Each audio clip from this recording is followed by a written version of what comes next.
দেখেন ভাইরা, আমার গরু কুচ দিয়ে দেখেন এই পর্যন্ত আয়া পড়ছে। দেখেন আমাদের গ্রাম বাংলার গরুগুলো দেখেন জমিতে নেমে তার ইচ্ছা মতন আমার শ্বাসের দান আমার খাইতেছে, এত কষ্টে শ্বাস করছি ধানগুলো সে খাইতেছে। দেখেন তার ইচ্ছা মতন সে খাইতেছে। অবশ্যই আপনারা চেষ্টা করুন গরুকে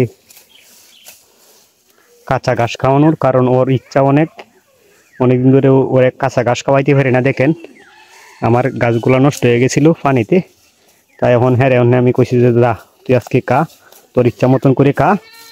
তাই দেখেন সে খাইতেছে। তারা কইছে যে তোমার ইচ্ছা মতন তুমি খাইতে পারো, সমস্যা নাই। দেখি কোন লাভ খাইয়া যেতে পারে, সমস্যা নাই। আমি ধানের চিন্তা করি না, আমি কিন্তু গরু চিন্তা করি। কারণ হচ্ছে হ্যাঁ যদি খায় যদি সুখ পাই তাইলে আমার লাগে বেশি ভালো। কারণ যেহেতু আমি কিন্তু গরুর ভীষণ ভালোবাসি, তাই ওরা কইছে যে তুমি খাইতে দাও, সমস্যা নাই।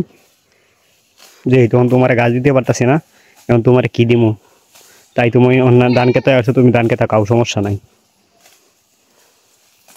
এই দেখেন সে তার ইচ্ছা মতন সে খাইতেছে। হ্যাঁ খাও খাও খাও, সমস্যা নেই। তোমার কেউ বিরক্ত করবে না, তুমি খাও, সমস্যা নাই। কারণ সে হচ্ছে আমার অনেক আদরের। কারণ প্রাণীকে আমাদের ভালোবাসতে হবে। প্রাণী যদি আমরা লালন পালন করতে চাই, অবশ্যই প্রাণীর প্রতি একটা ভালোবাসা এবং মহব্বত থাকতে হবে। দেখেন সে ভালো কিছু অনেকদিন পর আজকে ভালো কিছু খাইতেছে, তার কাছে মনে হইতে যেরকম আমরা মাংস পোলাও খাইতে আমরা অনেক ভালো লাগে, কিন্তু হের কাছে আজকে একটা মাংসের মতন লাগতেছে। দেখেন খাইতে যে কাক, সমস্যা নাই। আমার ধানের জমি সে খাইতেছে কাক, কারণ সে যদি ভালো থাকে তাইলে আমি ভালো। দেখেন সে খালি ভিতরে ঢুকতেছে ধানের ভিতরে ঢুকার দরকার নাই, তুমি বাহির থেকে সুন্দরভাবে খাইয়া যাও, তোমরা কেউ বিরক্ত করবে না। সে বল পাইতেছে। হ্যাঁ সে আমার ধানের জমির ভিতরে একবার আয় বসে যাও যাও যাও যাও যাও যাও যাও যাও বাড়ি যাই গিয়ে বাড়ি দিকে যাও যাও বাড়ি দিকে যাও যাও বাড়ি যাই বাড়ি যাও। সে অটোমেটিক আবার গোয়াল ঘরে চলে যাবে।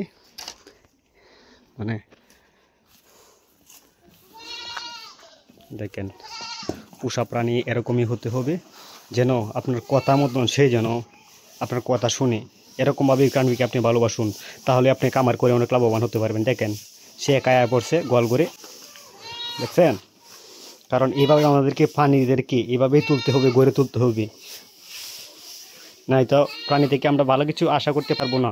কারণ এইভাবে যদি আমরা প্রাণীকে গড়ে তুলি, তখন সে আপনার কথা শুনবে এবং কি তার কষ্ট আপনাকে বুঝতে হবে, তার কোন সময় কোন জিনিসটা প্রয়োজন। অবশ্যই চেষ্টা করুন এভাবে প্রাণীকে।